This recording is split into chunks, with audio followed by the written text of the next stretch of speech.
The studio was a furnace. Sweat dripped down my back, and my shirt clung to me like a second skin. I could feel the tension in the room, the pressure to get it right. Steve Scholes was pacing, his face a mix of frustration and determination. He wanted this single to be a hit, and so did I, but I was fighting with something deep inside that wouldn't let me settle for anything less than perfect. We'd been at it for hours. Hound Dog was the song that had everyone talking, but it wasn't easy to capture the same magic we had on stage. The band and I had been playing it non-stop during the tour, and I thought it would be a breeze. But here we were, take after take, and I just couldn't shake the feeling that it wasn't right. Scotty's guitar was loud and propulsive, Bill's bass throbbed, and DJ's drums kept the rhythm going like a heartbeat. The Jordanaires were clapping and singing along, but I still wasn't satisfied. "Let's try it again," I said, my voice hoarse from singing. Steve looked at me, his eyes tired but hopeful. "Elvis, you're killing us here. It's already take 30. Can't we just pick one?" I shook my head. "I'm not done yet. I want it to be perfect." The room went quiet for a moment, and then Gordon Stoker, who was filling in on the piano, gave me a nod. We started again, and this time, something clicked. The energy in the room changed. Scotty's guitar riffs were tighter, DJ drums were more precise, and I felt the song surge through me. I let go of the tension and let the music take over. When we finished, there was a moment of silence, and then the room erupted in applause. I finally felt that this was the one, but the night was far from over. Steve played me a demo during a coffee break, a song called "Don't Be Cruel." It was simple, a shuffle with a catchy beat, but something about it spoke to me. I fell in love with it right away, and we dove into another marathon session. Again, it took over 24 takes, but when we got it right, it was like magic. I even turned my guitar around and slapped its back for a little extra percussion. The rest of the band fell into place, and the song just flowed. The last song of the night was a ballad Steve had played for me the day before, "Any Way You Want Me." I was exhausted, but the words of the song resonated with me. I sang it with a passion I hadn't felt before, and the recording engineer captured every note. By the time we wrapped up, Steve had 3 new masters, and I had a new level of determination. I wasn't just singing anymore. I was pouring my heart and soul into every note. Back in Memphis, I couldn't shake the feeling that everything was moving too fast. I had just signed a movie deal with 20th Century Fox, and the idea of being on the big screen was both thrilling and terrifying. The Colonel had negotiated hard, and I was set to make my first movie, but the studio had its own ideas. They didn't want me to sing with my band, and the songs they picked for the film were a far cry from the music I loved. I was supposed to sing hillbilly numbers, and it felt like a step backward, but I was determined to make the best of it. I knew my lines by heart, and I was ready to prove myself. The studio sessions in Hollywood were intense. We had to record a bunch of songs in just a few days, and the pressure was on. But I had my band, and we were a tight unit. We recorded Playing for Keeps, Love Me, and How Do You Think I Feel, among others. Each song was a new challenge, but we were up to it. I could feel the music in my bones, and it was driving me to push harder than ever before. As I walked out of the studio that night, the heat and the exhaustion hit me all at once.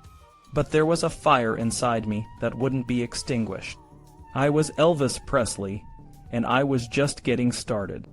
I rolled up to radio recorders in Los Angeles, dressed in my sharpest black pants and a patterned shirt, ready to lay down tracks for my new album and single. The studio was buzzing with excitement, but the Colonel had made sure no fans could sneak in. Bill Bullock, Steve Scholes, and Robert Mosley from RCA were there, and I could feel the pressure to deliver. I took a seat at the piano to warm up with the band, and we started with the new ballad, Playing for Keeps. It took a while to get it right. We did 18 takes before I was happy with the mix of take 7 and the ending of take 18. Next we tried Paralyzed, a song by Otis Blackwell. The band struggled to get the rhythm right, and we only managed 1 take before moving on. I almost went with I Almost Lost My Mind, but Pat Boone's version was too popular at the time. We then tried I Need You So, but it didn't feel right. I was starting to feel a bit stuck, so I turned to some old favorites. I dug into How Do You Think I Feel, a song I'd tried at Sun Records, but the band couldn't get the rhythm down. I switched to How's the World Treating You, a song I'd learned from Chet Atkins and we nailed it. We wrapped up the day with When My Blue Moon Turns to Gold Again and Old Shep, both classics that I knew by heart. I even threw in Long Tall Sally to keep things lively. The next day, things got a bit hectic. I brought my Hollywood friends, Nick Adams and Natalie Wood, to the studio, and Steve Sholes wasn't too pleased. We started with First in Line, another ballad, but it took 27 takes to get it right. We ended up recording 2 Little Richard covers, which was a relief. I had to get back to filming for Love Me Tender, and Steve Sholes was concerned about the quality of the songs. But the Colonel had arranged for me to appear on Ed Sullivan's Toast of the Town, which was a huge deal.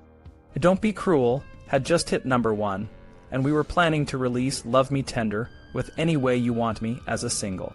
A few weeks later, I performed at the Mississippi-Alabama Fair and Dairy Show in Tupelo. The sound quality wasn't great, but the crowd was wild. They screamed so loud that it was hard to hear anything. I played a mix of hits and old favorites, including Heartbreak Hotel, Long Tall Sally, and Hound Dog. I made my second appearance on Ed Sullivan's show in New York, and the ratings were through the roof. I sang Don't Be Cruel, Love Me Tender, Love Me, and Hound Dog, promoting my new single and the second album. The show was a massive success, and I could feel my popularity growing. In December, I got together with Carl Perkins, Jerry Lee Lewis, and Johnny Cash for a jam session at Sun Studios in Memphis. It was an amazing night, and we recorded a bunch of gospel and country songs. We played everything from You Belong to My Heart to Down by the Riverside, and it felt like old times. These sessions were intense, but they were also some of the most memorable moments of my career. I was learning and growing, and I knew that no matter what, the music would always be there to keep me going. I step into the small Sun studio on Union Avenue, and it's buzzing. Carl Perkins is wrapping up a session, and there's a young guy from Louisiana, Jerry Lee Lewis, playing piano to earn a few bucks. I'm just here to say hi, to catch up with Sam Phillips, but before I know it, I'm sitting around the piano with Carl and Jerry Lee, singing old country and gospel tunes we grew up with. It feels natural, like we're just a bunch of friends having fun. Sam convinces Johnny Cash to come down for a photo, and a reporter from the local paper is there to write it up. Sam decides to record the whole thing, just to have a memory of it. We chat and laugh, and I end up sharing stories about my first movie, seeing Jackie Wilson in Vegas, and how I wish I could have recorded Don't Forbid Me before Pat Boone did. I also mention how I think That's When Your Heartaches Begin could be a hit with the right singer. We swap leads, and it feels like we're back in our childhoods, singing for the fun of it.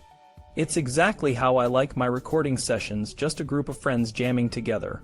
I'm the last one to leave, but I don't mind. It's Christmas time and there's no rush. Back at my new house on Audubon Drive in Memphis, I've got a tape recorder, and I spend the holiday jamming with my friends, singing everything from When the Saints Go Marching In to Pat Boone's I'll Be Home. Some of the tapes got erased, but the music is always there, and the memories are even stronger. The next year, 1957, things are moving fast. The Colonel is always thinking about how to keep me on top. I've had a movie, lots of TV shows, and my music is everywhere. The Colonel's plan is to make me even bigger, but in a different way, more movies, fewer TV shows, and no more touring. He wants to control my image, make sure I don't get overexposed. For my last Ed Sullivan show in January, I'm dressed in a flashy golden vest, and they only film me from the waist up. I sing some of my biggest hits and plug my new single, Too Much. I also do a heartfelt version of Peace in the Valley, a gospel song. Ed Sullivan even tells the audience, this is a real decent, fine boy, and I feel a mix of pride and awkwardness. The Colonel is probably beaming in the wings, thinking about all the movies he's going to get me into. A few days after my birthday, we head to Hollywood to record. We're working on a gospel EP and some new singles. I sing I Believe, a song I really connect with, and Tell Me Why, which has a spiritual feel to it. Everything's going well until someone points out that Tell Me Why sounds a lot like Just a Closer Walk with Thee. Colonel and my manager, Steve Sholes, get worried about plagiarism, so we shelve the song. But the Colonel likes my singing so much that he suggests I record Just a Closer Walk with Thee later. Even though things are hectic, I still find moments to sing and jam with friends. It's those moments that keep me grounded and remind me why I love music in the first place. The day started off with Otis Blackwell's voice blasting out of the speakers, singing a song written by Aaron Schroeder and Ben Weissman. We were back in the studio, and the energy was high. Freddie Bienstock, the young guy from Hill and Range, had brought in this demo, and it was clear that he had a good feel for what worked with Elvis. The Brill Building in New York, where Hill and Range had its office, was like a factory for pop songs. Writers like Schroeder and Weissman were always churning out new tunes, and they knew how to tailor them for specific artists. For them, Elvis was the biggest deal, and even after giving up a third of their royalties to him, they still made more money than they would with anyone else. The song they brought in was called Got a Lot o' Livin' to Do. It wasn't exactly a Little Richard-style rocker, but it had a lot of energy and a well-planned arrangement. Otis had sung the demo, and it was easy for Elvis to get into. After just 9 takes, he had it down, and Steve Scholes, our producer, was ready to move on. The next song was another Otis Blackwell tune, All Shook Up. Otis had been dared to write a song using the phrase, all shook up, and what he came up with was another shuffle rhythm song that was more about style than melody. Otis had given Elvis co-writing credit on Don't Be Cruel, and the success of that song made him agree to the same deal for All Shook Up. But it was the last time anyone would do that, because Elvis and his publishers were worried about how it looked to the public. All Shook Up was almost as good as Don't Be Cruel, and Elvis knew just how to deliver it. Thornogger, the engineer, added a cool effect by overdubbing Elvis slapping the back of his guitar, just like he did on Don't Be Cruel. It added a laid-back feeling to the driving beat, making the song really unique. Elvis insisted it be his next single, and it was a perfect choice. The next day we started recording again, but Steve Scholes was worried about the pressure of time. He had booked the studio for the following weekend, but he hoped we wouldn't need it. Elvis had been working on the soundtrack for his new movie, and Steve was afraid he'd be too tired to keep going. But when we got to the studio, the energy was still there. Freddie Bienstock had brought in another song, Mean Woman Blues, written by Claude Demetrius. It was a bluesy rock song that fit Elvis perfectly. It took us 14 takes, but it was worth it. The next song, I Beg of You, was a bit of a struggle. It had a great pop feel, like the Otis Blackwell hits, but we just couldn't get the right beat. After 12 takes, Elvis decided to move on. We still had to record the religious EP, so we started with Peace in the Valley. It only took 9 takes, but then Elvis got a bit distracted. He wanted to try That's When Your Heartaches Begin, an old Ink Spots song he had always loved. He had an idea for it, with a deep voice talking over the song. It was tough to get it right, but Steve managed to splice 2 takes together, and we were able to move on. The last song of the night was Take My Hand, Precious Lord, another classic. It was almost midnight, and Elvis had to be at the movie studio early the next morning, so we had to stop. We were still 1 song short for the religious EP, but we'd have to come back to it. The next day, we headed to Paramount Studios to start working on the soundtrack for the new movie, Something for the Girls. Hal Wallis, the producer, had brought Elvis's band and the Jordanaires out to Hollywood, and even gave them bit parts in the movie. It was a big deal for everyone, especially the band members who didn't have much studio work back in Nashville. The first day at Paramount was tough. The soundstage was huge, and it was a far cry from the small, intimate studios Elvis was used to. The band included 2 new members, Tiny Timbrell and Dudley Brooks, who were great but added to the formality of the setup. We started with Party, a lively rock tune, but it just didn't feel right. Hal Wallis, who had been at the RCA sessions the weekend before, liked Mean Woman Blues so much that he decided to use it in the movie instead of another song. But Elvis was already frustrated with the recording setup, and trying to get him to redo a song he had already recorded was a challenge. During a break, Ben Weissman, one of the songwriters, introduced himself to Elvis. Ben had flown out to California to meet his most important client, and he hoped to get one of his songs on the soundtrack. He noticed Elvis playing some blues on the guitar, and joined in on the piano. They played together, and Ben told Elvis he had written, Got a Lot o' Livin' to Do. Elvis had already recorded it, but Ben's presence gave him the motivation to try it again. But it was still difficult to recapture the magic from the weekend. Things were moving slow, and everyone was getting frustrated. The Colonel, Elvis's manager, was called in to help.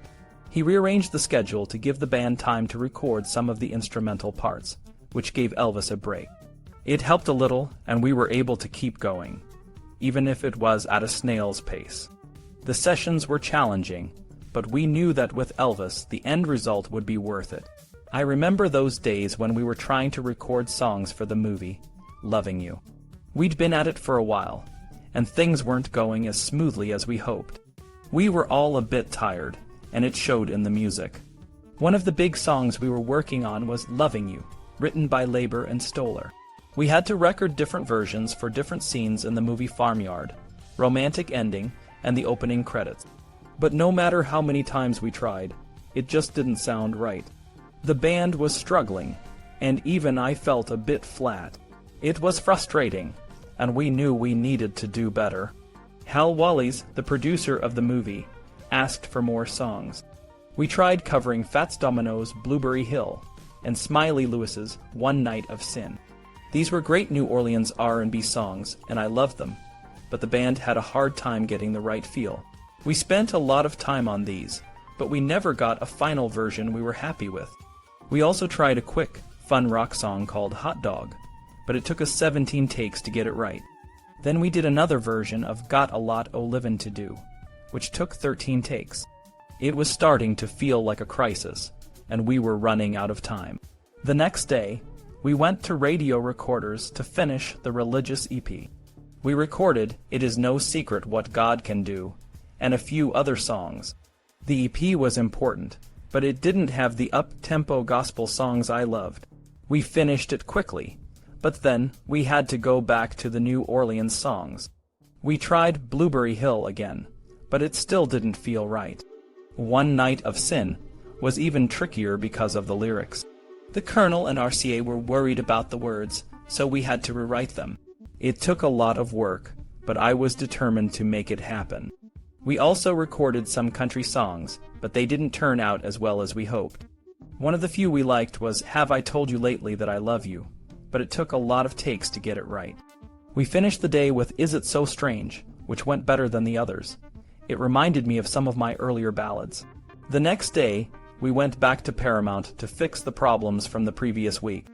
We did more takes of Party and Mean Woman Blues, but it was still tough. We spent a long time trying to get the right version of Loving You for the farmyard scene, but it just wouldn't come together. Back at Radio Recorders, Thorne Nogger was working hard to edit and prepare the tapes. Steve Scholes, our producer, wasn't happy with the Loving You recordings and wanted to do more. We rehearsed the song a lot before the session, and it paid off.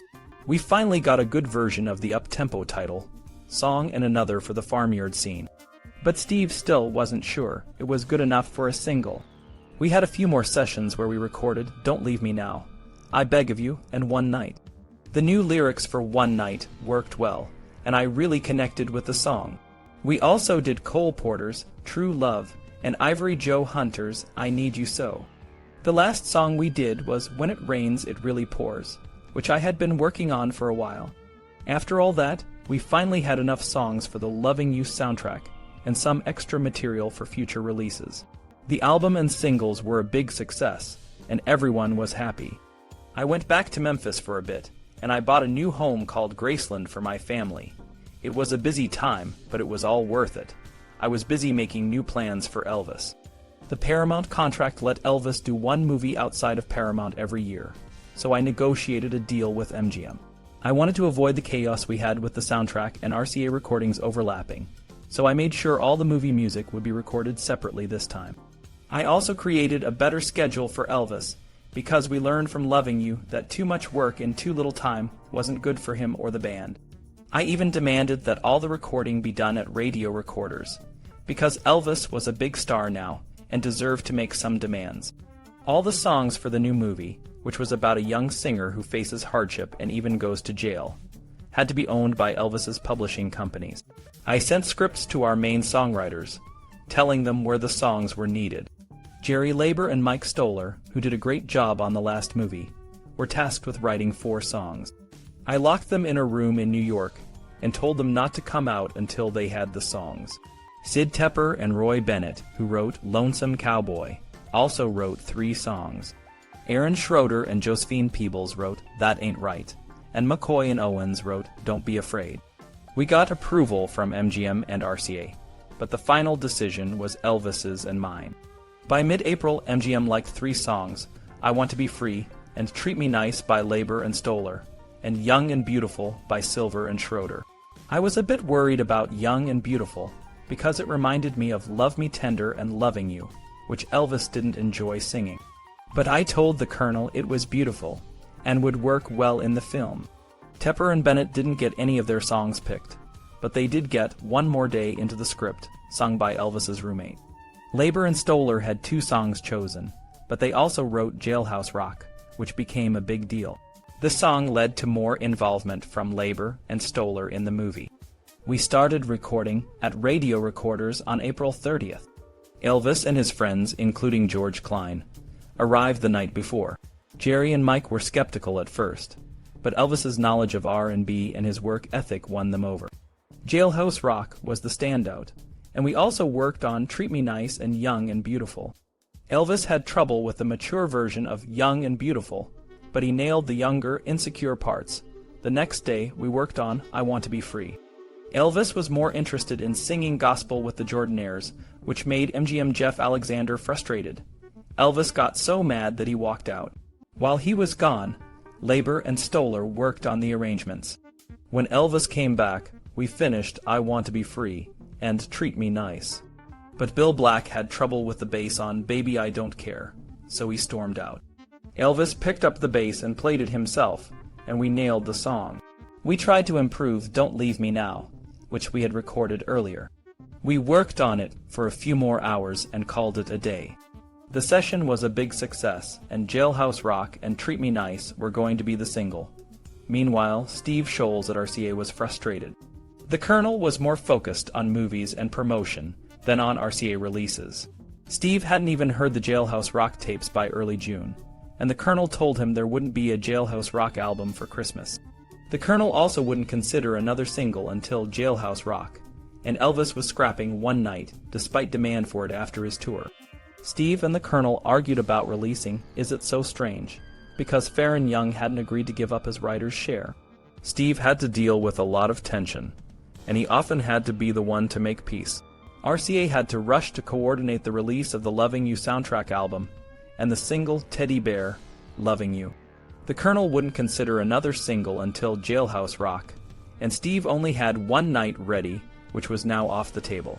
The Colonel's original contract with RCA was supposed to give RCA more control, but it didn't seem to matter anymore. I remember when RCA and the Colonel really wanted me to do a Christmas album. I wasn't too excited about it at first. I mean, I love Christmas, but I wasn't sure I wanted to do a whole album of Christmas songs. But they kept pushing, and eventually I agreed. I was more excited about 2 songs Mike Stoller sent me, Don't and I'm a Hog for You Baby. I thought they were great, but we didn't end up recording I'm a Hog for You Baby until later. In August, Hill and Range, my publishing company, was busy gathering Christmas songs. They found some classics like Let It Snow, I'll Be Home for Christmas, and Blue Christmas. I told them I wouldn't record in Nashville, so they set up a session for September 5 to 7 in Los Angeles. I really wanted Jerry Labor and Mike Stoller to be there, and I asked for a backup singer named Millie Kirkham. I also suggested that Freddie Bienstock, my song publisher, travel with me on the train so we could listen to demos together. When we got to the studio, I was more focused on redoing Treat Me Nice and One Night. I was also really into a song called Fool's Hall of Fame by Rudy Richardson. I even played it live and said it would be my next recording. I had a few other songs too, like one from the Statesman Quartet and My Wish Came True by Ivory Joe Hunter, who I really admired. The sessions started on September 5th. We worked on Treat Me Nice first. I wanted to make it sound better than the original, so we changed the arrangement and tempo. It took us a while, but we got it right. Then we moved on to Blue Christmas. I loved the slow, sexy feel of it, and I asked Millie to do a wordless soprano part. It was a bit of a struggle, but we got it done. The next day, we worked on My Wish Came True. I really wanted Miller's voice on it, but it took us a long time to get it right. Steve Scholes, my producer, was getting frustrated with the band, but we finally finished it. We also did White Christmas, but I think we made it a bit too playful, which upset the songwriter Irving Berlin. We did a few more Christmas songs like Here Comes Santa Claus and Silent Night. On the last day, we recorded Don't, which was the highlight of the sessions. Labor and Stoller wrote it just for me, and it fit my style perfectly. We also recorded Santa Claus is Back in Town, which Labor and Stoller wrote on the spot because they saw I wasn't too excited about the other Christmas songs. It was a bluesy, fun song, and we got it done in just a few takes. We finished the session with I'll Be Home for Christmas. We didn't get to record Fool's Hall of Fame or One Night, and a guy named Charles Underwood, who gave me a song, was later arrested for robbery. He told the police I was recording one of his songs, which was a bit weird. Labor and Stoller were a big help, and they even wrote a new song for me. But the Colonel didn't like that they sent songs directly to me, so he told them not to do it again. After the sessions, Steve Scholes got a promotion at RCA, but his relationship with the Colonel was getting worse. The Colonel wanted the Christmas album to be a fancy package with photos from my movie, Jailhouse Rock. RCA had to pay extra for the photos, but it became a model for how the Colonel would make side deals. The band, Scotty and Bill, were upset because they didn't get the recording time they were promised. They even quit for a while, but I wanted them back, so they came back. Steve Scholes wrote to the Colonel about the band slowing down the sessions, but the Colonel said it was my choice. Despite the issues, the Christmas album and EP were a huge success. I had a few #1 hits and albums, and Jailhouse Rock sold 2 million copies. Then in December, I got my draft notice. It was a tough time for everyone, not just me, but we all knew things were about to change. In January 1958, we started working on the soundtrack for my new movie, King Creole. We recorded a bunch of songs like Hard-Headed Woman, Trouble, and New Orleans. I really liked Don't Ask Me Why and As Long as I Have You. We also did some songs for the movie like Steadfast, Loyal, and True and Lover Doll. The sessions were long and sometimes tough, but we got everything done. I was excited about the movie and the songs, but I knew the Army was waiting for me. Still, it was a great time, and I was grateful for every moment. The draft notice hit like a bomb, and I had to go back to the draft board to ask for a deferment to save the production of King Creole. It meant we had to work overtime to get as much done as possible before I had to join the Army. King Creole was my most challenging movie role yet, based on Harold Robbins' novel, A Stone for Danny Fisher.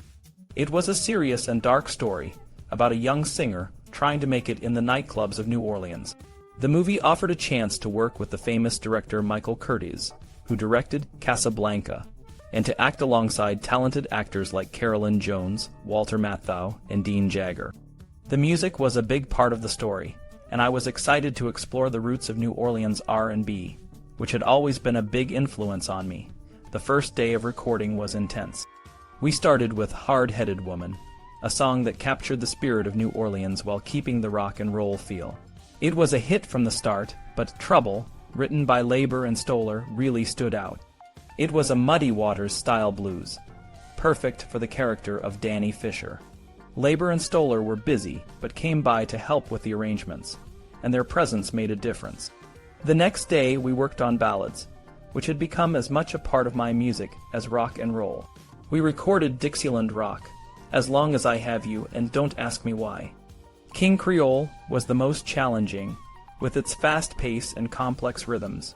We did 18 takes, and even then, it was tough to pick the best one. In the end, we combined the third and final takes, giving me a chance to review them later. The debate over the title song, King Creole or Danny, dragged on. I trusted Labor and Stoller, who had been instrumental in my recent successes, so their suggestion to use King Creole carried a lot of weight. We went back to the studio to record a better version of King Creole and an instrumental version, just in case the title changed. Scotty Moore's guitar solo on the new version was amazing, and the song transformed into straight rock and roll. The pressure was mounting, and I knew I had to deliver for RCA. We had a session in February to record My Wish Came True, Don't You Think It's Time, Your Cheatin' Heart, and Wear My Ring Around Your Neck. It was a tough session, especially without Labor and Stoller's help. We worked through 48 takes of Don't You Think It's Time, and an awkward version of Your Cheatin' Heart. The only song that felt right was Wear My Ring Around Your Neck, but I insisted on overdubbing it with a new piano part and some guitar slaps. The last full session with my original band was bittersweet. We had to finish the King Creole soundtrack and get everything ready for my induction into the Army. The Colonel and Steve Sholes debated the best way to release the recordings. Steve wanted a full album, but the Colonel was more cautious. In the end, we released Hard-Headed Woman and Don't Ask Me Why as a single, and the rest of the soundtrack was split into EP and an album. In June, I went to Nashville for one last session before the Army. We recorded a big hunk o' love, I Need Your Love Tonight, Ain't That Loving You Baby, and Now and Then There's a Fool Such as I. It was a late-night session, but we managed to get everything done. The new Jordanaires member, Ray Walker, joined us, and we wrapped up with I Got Stung. As I headed to the Army, I felt a mix of emotions. I was proud of what we had accomplished, but I was also nervous about what the future held. The music we made for King Creole was different from anything I had done before, and I hoped it would connect with my fans. The Army was a new chapter, but I knew my music would always be a part of me, no matter where I went.